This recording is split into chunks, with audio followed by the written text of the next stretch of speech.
¿Sabías que en Nueva Zelanda existe un río al que por ley se le ha reconocido que tiene derechos como si fuera una persona? ¿Y sabías que en la India, la quinta economía más grande del mundo, el Poder Judicial ha reconocido que la naturaleza es un ente vivo que debe tener derechos como las personas? Hoy vamos a hablar de una idea emergente en el mundo: reconocer que la naturaleza no debe ser tratada como un objeto, sino como un sujeto con derechos. Hoy hablaremos de los derechos de la naturaleza.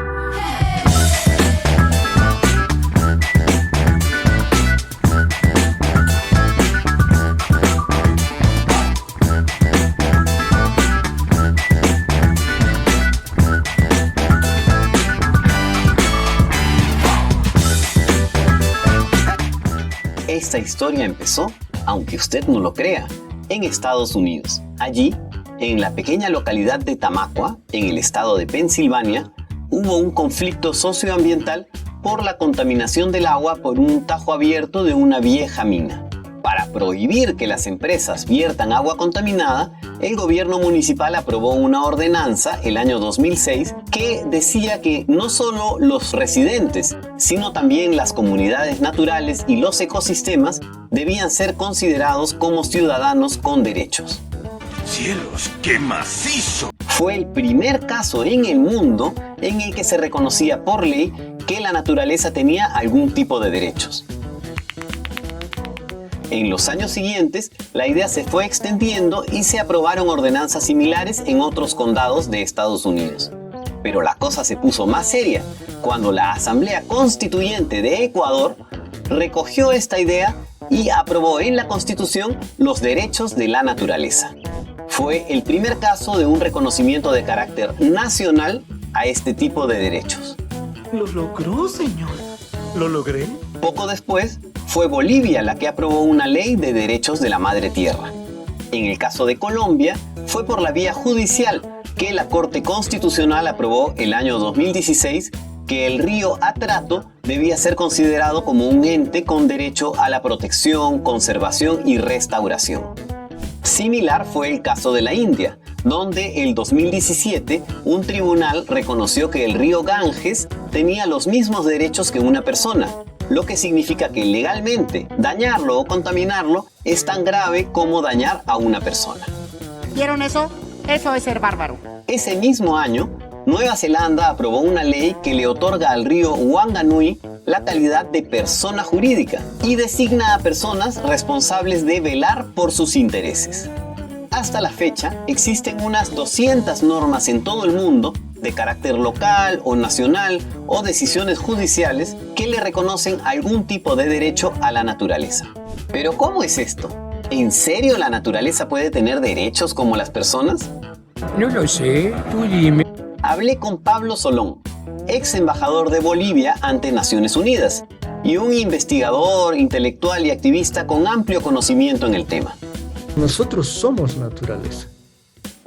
Nosotros no existimos fuera de la naturaleza, no somos algo distinto de la naturaleza. Entonces, si nosotros somos parte de la naturaleza, ¿por qué solo una parte de la naturaleza ha de tener derechos y el resto de la naturaleza, la mayor parte de la naturaleza, no ha de tener derechos? El hecho de que la gran parte de la naturaleza no tenga derechos genera un desequilibrio, un desbalance, porque entonces una parte de la naturaleza, que somos los seres humanos, la tratamos como si fuera una cosa, como si fuera un objeto, como si fuera simplemente un recurso natural que está ahí para nuestro uso y disfrute, y no como parte esencial de la comunidad de la naturaleza, de la comunidad de la tierra. Nosotros y la naturaleza y los otros seres de la naturaleza vivimos en una comunidad. Actualmente el cambio climático, el peligro de la sexta extinción de la vida en la tierra es fruto de que se ha roto el equilibrio en esta comunidad. Ha pasado a haber un sector, el sector de los seres humanos, que empieza a actuar como si fuera el único y trata a todo lo demás que es esencial en esta comunidad como si fuera simplemente un objeto, una cosa. Entonces, darle derechos a la naturaleza tiene en sí mismo un gran propósito, que es volver a restaurar el equilibrio, el balance dentro de esta comunidad de la tierra, dentro de esta comunidad de la naturaleza. Esta idea es diferente del tradicional derecho a un medio ambiente sano. ¿Por qué? Porque ese es un derecho de los seres humanos. Es decir, si alguien contamina el agua que bebemos, están violando nuestro derecho a tomar agua limpia. Pero si ese curso de agua no es usado por los seres humanos, a nadie le importa un carajo si se contamina o desaparece.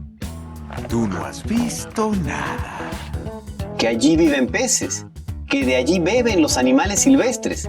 Me vale ver, ellos no tienen derecho. Lo importante es que no afecte a los seres humanos.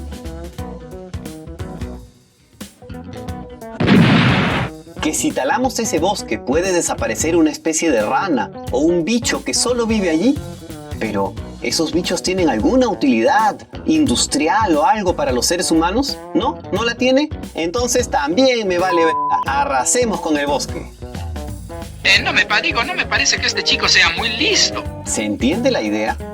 Es pasar del antropocentrismo, donde el ser humano está en el centro y nuestro interés es la única vara de medida de todas las cosas, y apostar por un biocentrismo, en el cual todos los seres de la naturaleza son considerados valiosos por el solo hecho de existir, valiosos en sí mismos. Pero en concreto, ¿qué significa esto? Quizá cuando has escuchado derechos de la naturaleza, has pensado que ya no se va a poder talar ni un árbol, o que todos nos vamos a tener que volver vegetarianos porque va a estar prohibido matar a los animales. ¿Pero qué? Bueno, no se trata de eso, como me lo explicó Pablo Solón. Lo primero es, en la naturaleza habemos diferentes componentes, ¿no?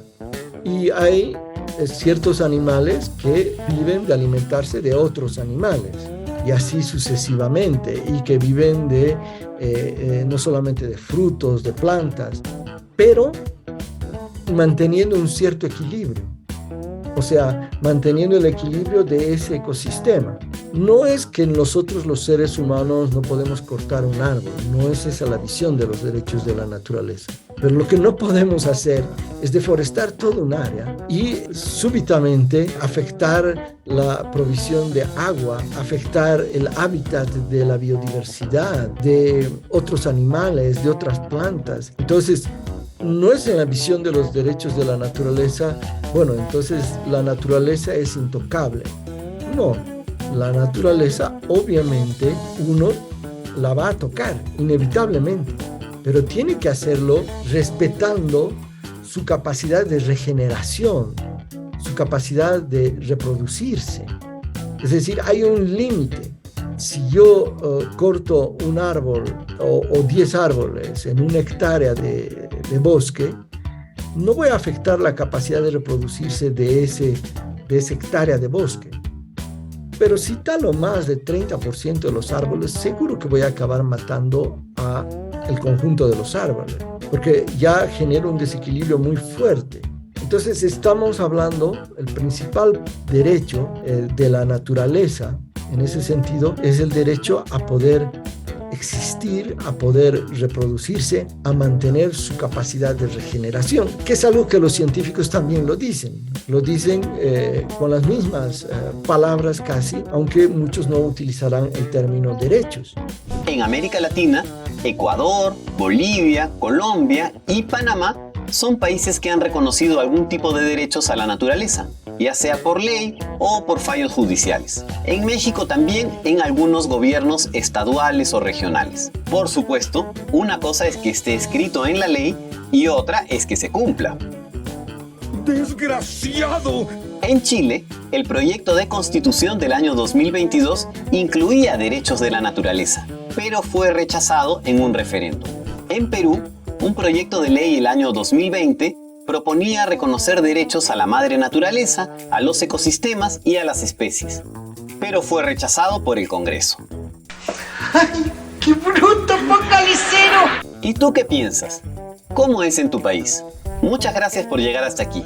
Si este programa te pareció importante, por favor, compártelo con tus amigos.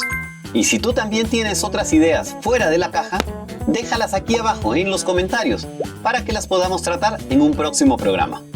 ¡Chao!